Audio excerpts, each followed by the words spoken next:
औज़ुबिल्लाहिमिनश्शैतानिर्रजीम बिस्मिल्लाहिर्रहमानिर्रहीम। Dear students, अस्सलाम वालेकुम वरहमतुल्लाहि वबरकातुहू। मैं आपका टीचर मंशा यूसुफ आपको खुशामदीद कहता हूँ। आज हमारा टॉपिक है कैपिटल बजटिंग। और स्टूडेंट्स, कैपिटल बजटिंग के लिए हमें तीन चीज़ें आना या तीन चीज़ों के ऊपर फोकस करना ज़रूरी है।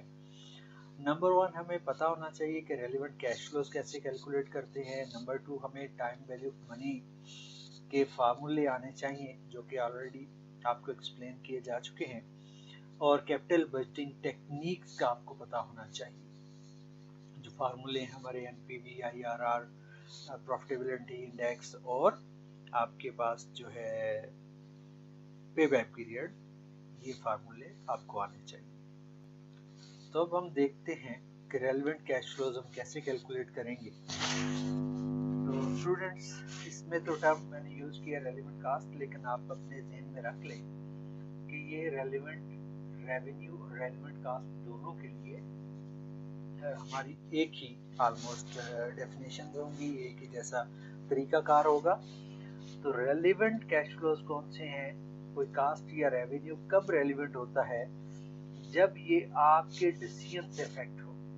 जो डिसीजन अभी आप करने जा रहे हैं, अगर उस डिसीजन के करने की वजह से कोई रेवेन्यू आएगा या चला जाएगा, कोई कास्ट इनकर होगी या बच जाएगी, तो वो आइटम आपके डिसीजन से रेलेवेंट है, वरना उसका आपके डिसीजन से कोई रेलेवेंसी नहीं है, आप उसको कंसिडर नहीं करेंगे।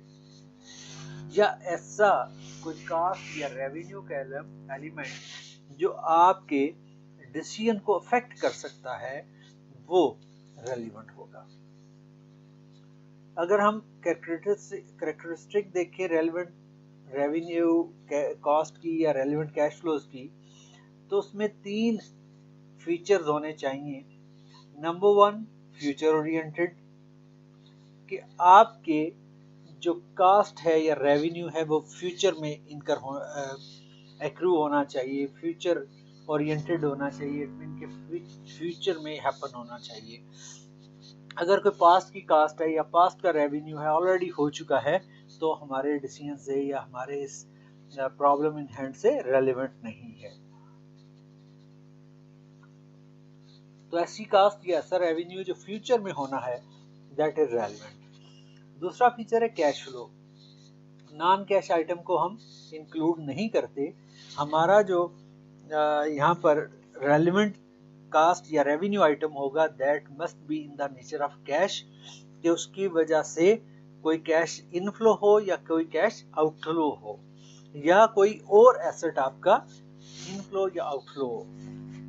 इसके बाद है तीसरा इंक्रीमेंट, कि यानी जो ऑलरेडी कास्ट आ रही है वो फ्यूचर में भी अगर वही आ रही है तो वो नहीं, जो उससे इजाफी होगी वो रेलिवेंट होगी। मैं आपको एग्जांपल देता हूँ कि आपके पास एक मैनेजर काम कर रहा है, उसको आप 2.5 लाख रुपए सैलरी दे रहे हैं। आप एक नया प्रोजेक्ट करने का सोच रहे हैं, आप कहते हैं कि अगर हमने ये प्रोजेक्ट किया तो उसकी सैलरी पे कोई फर्क नहीं पड़ेगा, लेकिन उसकी लुक आफ्टर वही करेगा, तो उसकी सैलरी देनी तो फ्यूचर में है, लेकिन इस प्रोजेक्ट की वजह से उस पर कोई असर नहीं पड़ रहा, तो इजाफी पैसे नहीं देने पड़ रही है, तो वो इररेलेवेंट होगी। लेकिन अगर आप कहें कि उसको 2.5 लाख दे रहे हैं, लेकिन इस प्रोजेक्ट के लुक आफ्टर करने की वजह से हम उसे अब 3 लाख देना शुरू कर देंगे, तो this 50,000 incremental salary is relevant for decision making.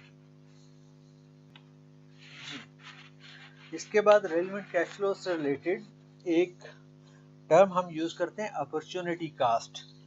Economics में आपने अपॉर्चुनिटी कास्ट पढ़ी है कि अगर आप कोई काम करते हैं, जैसे वहाँ पर मिसाल दी जाती है कि आपके पास टाइम है, आप उसमें मूवी देख लें या उसमें रीडिंग कर लें। अगर रीडिंग करेंगे तो मूवी देखना उसके अपॉर्चुनिटी कास्ट बन जाएगा। लेकिन यहाँ पर हमारा कंसेप्ट ये है कि आपने अगर डिफरेंट अल्टरनेट हैं, तो किसी एक को जो आपने चूज किया, उसकी वजह से जो नेक्स्ट बेस्ट अल्टरनेट आपने छोड़ दिया, उससे जो कंट्रीब्यूशन आपका लास्ट होगा, चला जाएगा, वो आपकी अपॉर्चुनिटी कास्ट कहलाएगा। यानी contribution forgone from next best alternate. अब ये 3 अल्टरनेट थे, ए बी सी, इनका कंट्रीब्यूशन था 200, 150 और 100। डेफिनेटली हम ए को सिलेक्ट करेंगे, लेकिन ए को सिलेक्ट करने की अपॉर्चुनिटी कास्ट है बी, क्योंकि वो नेक्स्ट बेस्ट अल्टरनेट था।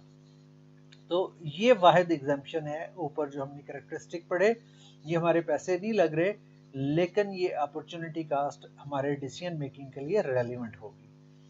इसके बाद है संक कास्ट। संक कास्ट क्या होती है? जो कास्ट पास्ट में इनकर हो चुकी हो, हिस्टोरिकल कास्ट जिसे हम कहते हैं। जैसे एसेट कोई खरीदा था, कोई रिसर्च कर ली थी, आपके डिसीजन से पहले जो भी कास्ट लग चुकी है या जिसकी लगने का कमिटमेंट हो चुका है, यानी वादा हो चुका है, कोई कॉन्ट्रैक्ट हो चुका है, बेशक वो फ्यूचर में पे होनी है, वो आपकी संक कास्ट है, आपके डिसीजन की वजह से इफेक्ट नहीं हो रही, आपके डिसीजन करने से पहले वो अफेक्ट हो चुकी है, तो ये हमेशा इररेलेवेंट होगी। इसके बाद कुछ पॉइंट जो आपने याद रखने हैं कि अगर कोई कास्ट सेविंग हो रही होगी तो हम उसको रेलिवेंट रेवेन्यू कहेंगे। अगर कोई रेवेन्यू लॉस्ट हो रहा होगा तो हम उसको अपॉर्चुनिटी कास्ट कहेंगे और ये रेलिवेंट कास्ट बन जाएगा। इसी तरह वेरिएबल कास्ट जो भी होगी वो नॉर्मली रेलिवेंट होगी, क्योंकि वेरिएबल की डेफिनेशन ये है कि that varies with activity level. अगर एक्टिविटी होगी तो वो कास्ट होगी, नहीं होगी एक्टिविटी तो नहीं होगी। तो जो डिसीजन आप करने जा रहे हैं तो उसकी वजह से जो भी वेरिएबल कास्ट होगी वो रेलिवेंट होगी, लेकिन कुछ सर्कमस्टांसेस में ये इररेलेवेंट भी हो जाएगी, जो भी क्या भी हम आगे जाके पढ़ेंगे। फिक्स कास्ट नॉर्मली रेलिवेंट होती है, लेकिन अगर ये इंक्रीमेंटल हो तो फिर रेलिवेंट हो जाती है। अगर अवॉइडेबल हो तो तब भी ये रेलिवेंट रेवेन्यू बन जाती है। इसके बाद है एब्जॉर्ब्ड। इंक्रीमेंटल है तो रेलिवेंट कास्ट, अवॉइडेबल है तो relevant revenue. Absorbed, applied, apportion cost जो है ये हमेशा इररेलेवेंट होती है, क्योंकि ये एक्टिविटी से रिलेटेड नहीं है, ये हर हाल में आके रहेगी।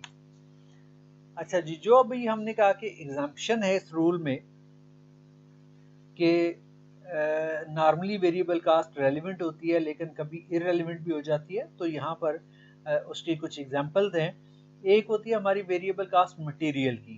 तो मटेरियल के हवाले से अगर हम बात करें, हम कोई प्रोजेक्ट करने जा रहे हैं, उसके लिए मटेरियल चाहिए, तो हमारे सामने दो सिचुएशंस होती हैं। एक ही होती है कि जो मटेरियल हमें चाहिए वो आउट ऑफ स्टॉक है, बिल्कुल न्यू मटेरियल है, तो हमें मार्केट से लेना पड़ेगा। अगर लेना पड़ेगा तो इसकी कास्ट रेलिवेंट होगी at the rate of current market price. दूसरी सिचुएशन ये होती है कि ये ऑलरेडी हमारे स्टॉक में मौजूद है।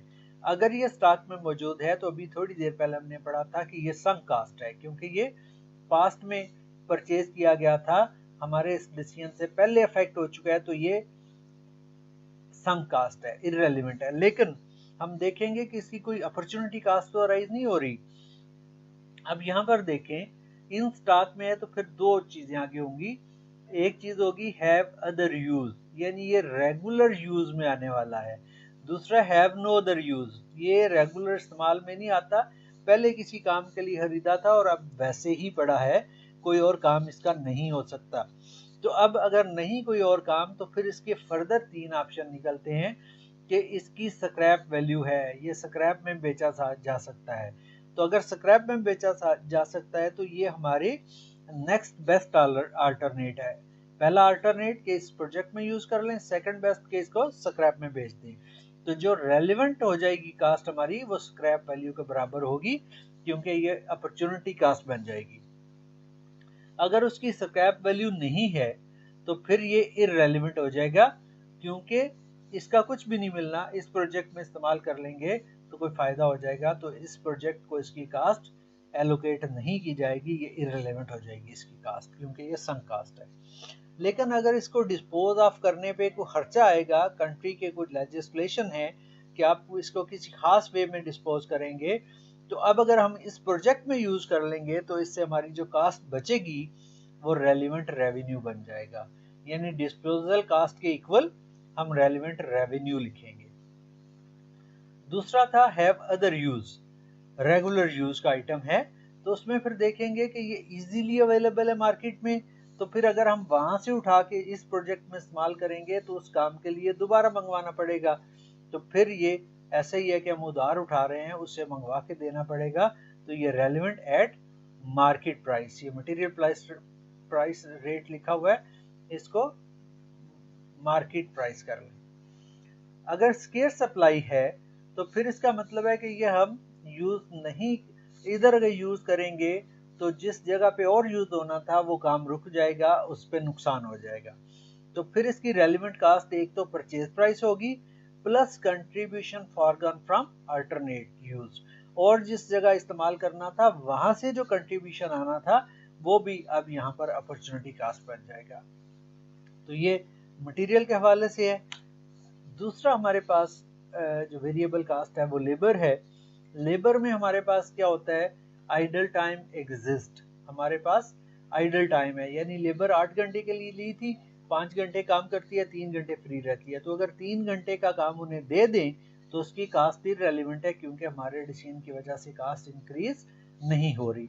लेकिन अगर 4 घंटे का काम हो तो 3 घंटे इररेलेवेंट, 1 घंटे के जो हम उन्हें एक्स्ट्रा पे करेंगे वो रेलेवेंट हो जाएंगे।